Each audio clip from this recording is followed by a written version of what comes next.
Well, I've got my old camera back. Hopefully it works better. History shows it'll work better than the GoPro.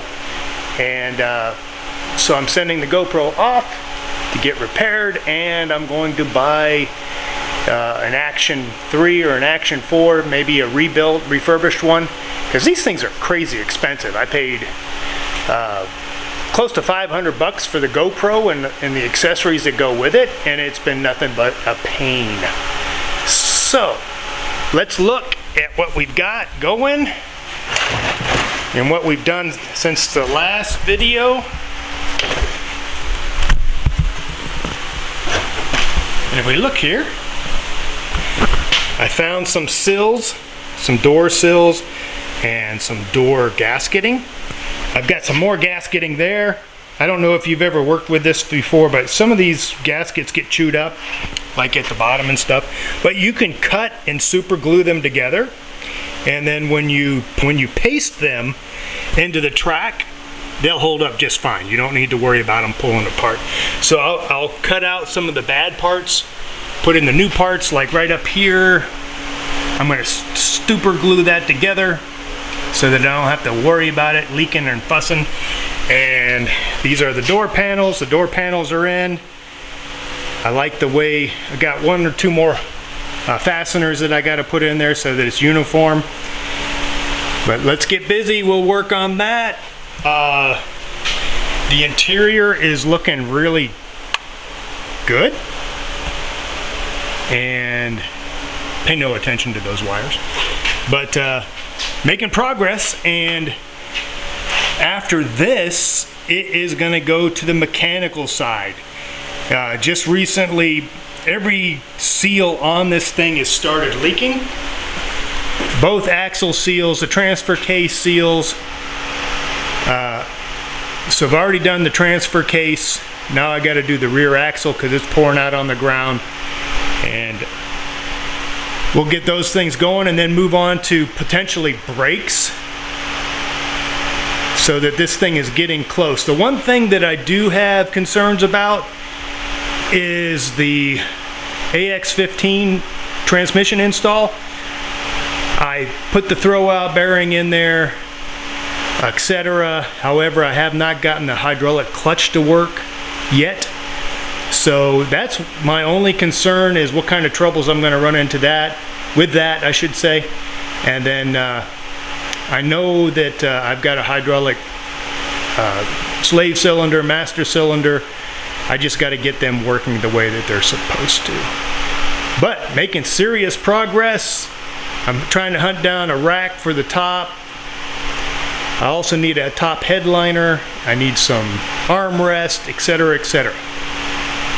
All right, let's hold off on this and let's get moving, and I'll video the interesting parts that come up. All right, let's take a quick look. I found 3 of the 4 armrests that I need. These are like in the 70 series. They're the square ones, not necessarily the molded plastic ones.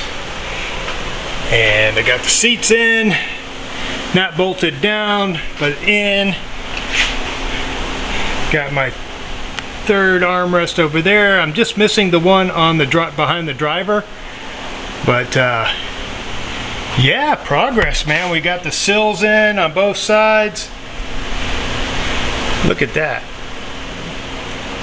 It's not a bad setup there. Like I said, I'll make a patch there to replace, get some good rubber seal in there, and that's where we're at. I mean, look. Now it's time to, I guess, get this thing up in the air, start replacing some seals, maybe build some side panels that go over there by the rear seat. Because I don't have those. I have several for the Wagoneer, which is shorter because it's basically for the door. This is longer, so I'm going to have to make my own, I presume. So let's keep moving, get this thing done. Well, Like I said, let's start looking at the mechanical. I think what I'm going to do is I'm going to lift it up a little bit. Let's check out the brakes. It's been so long, I don't know if I went through the brakes or not. So let's go ahead and do an inspection on those. That way we can find out whether or not I need to get pads and shoes. And I'm waiting on pinion seals to come in for the front and rear axle. But let's get this thing up in the air and see what we can see.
Let's look at what we got here.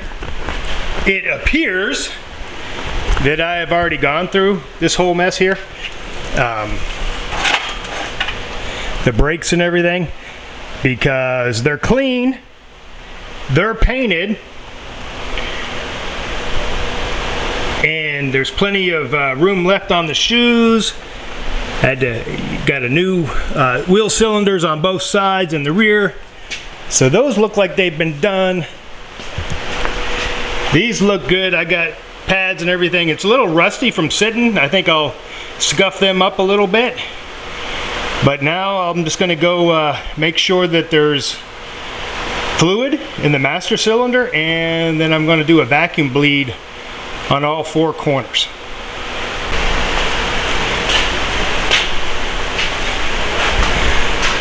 Okay, things are looking pretty good. I did have to adjust both rear brakes. I had the adjuster installed incorrectly, and I have good pedal. I have fluid in the master cylinder. It looks very old, so I'll probably end up sucking out what's in the container there and replacing it. But I have good pedal, good hard pedal. The brakes are working. So I'm going to get this thing back up in the air, and we'll take the differential covers off and get them ready for those seals that are coming in.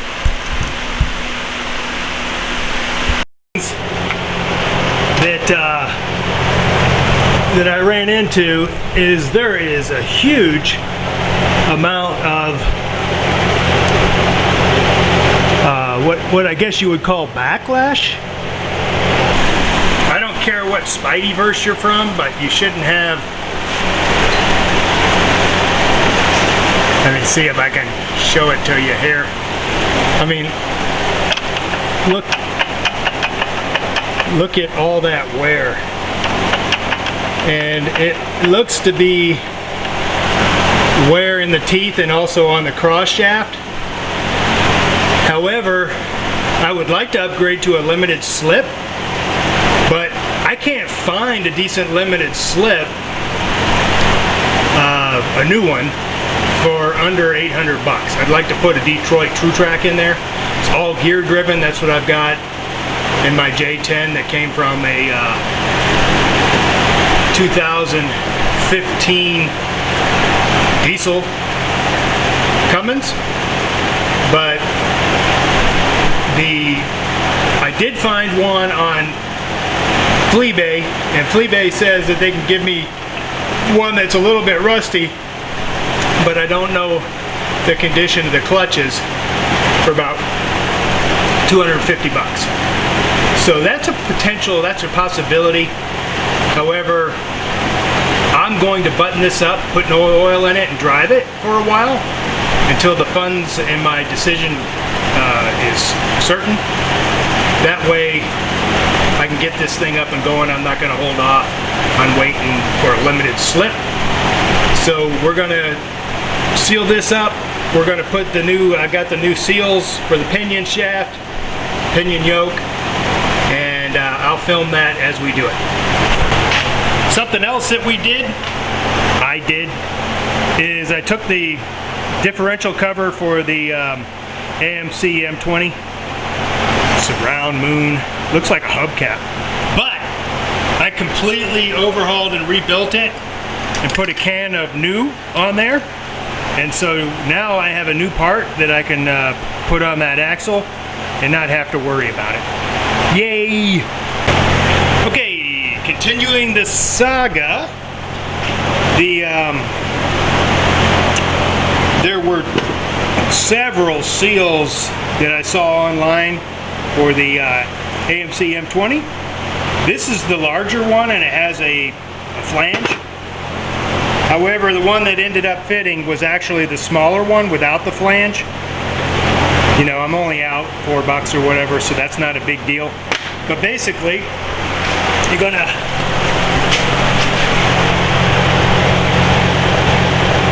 tap that new seal in.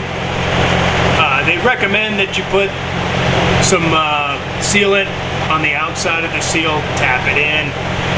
Some actually say to put some sealant on the splines. I'm not going to do that. I've never really seen oil leaking out through the splines, but I know that some yokes actually have a rubber grommet that goes on that to prevent the oil from leaking out the splines. I'm not going to do that, but I'm ready to go ahead and put the yoke back in.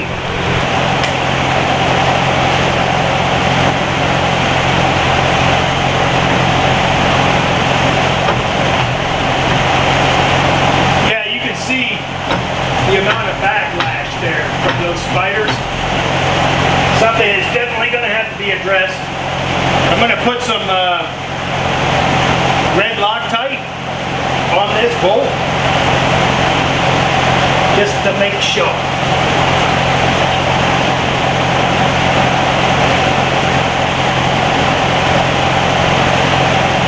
And now the torque requirement on this is high, which means you don't go for a medium torque where you just fart.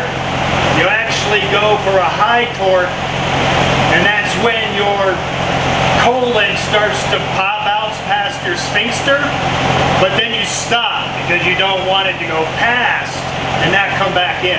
So it's definitely going to be a high torque, and I've got a wrench to hold it in place.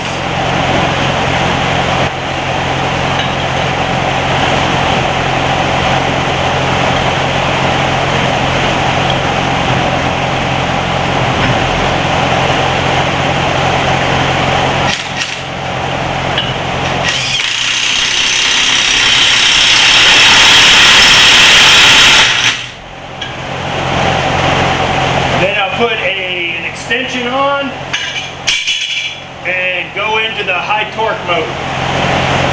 And like I said, this is the inverted colon past the sphincter torque.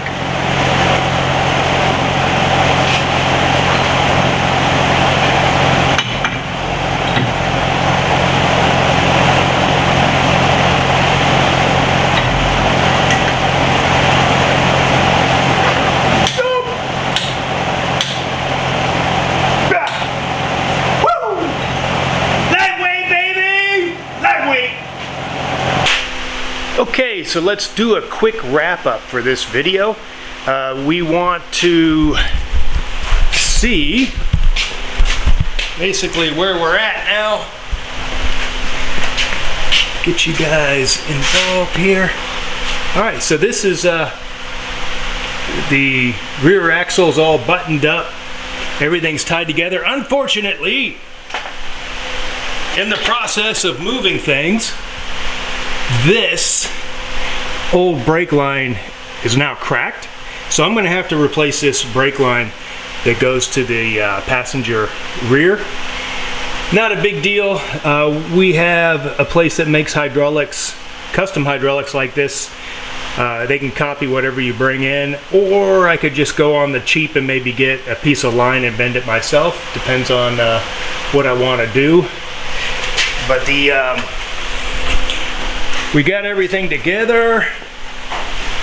Looks good. And I am not going to put the drive shaft back in because I've got to get this clutch, hydraulic clutch working. And if I can't get it working, or if I need to adjust the throttle bearing, I would have to take the drive shafts back out. So I'm going to delay putting the drive shafts back in until I get the clutch working. So that's where we're at. This project is doing great. I mean, I'm really enjoying this. We've made a lot of progress, more progress in the last 6 weeks than I have in the last 5 years. I would say right now that this is probably about 80% to being able to drive. So we shouldn't have to do too much more. Hopefully we don't run into any big problems getting it rolling and on the road. But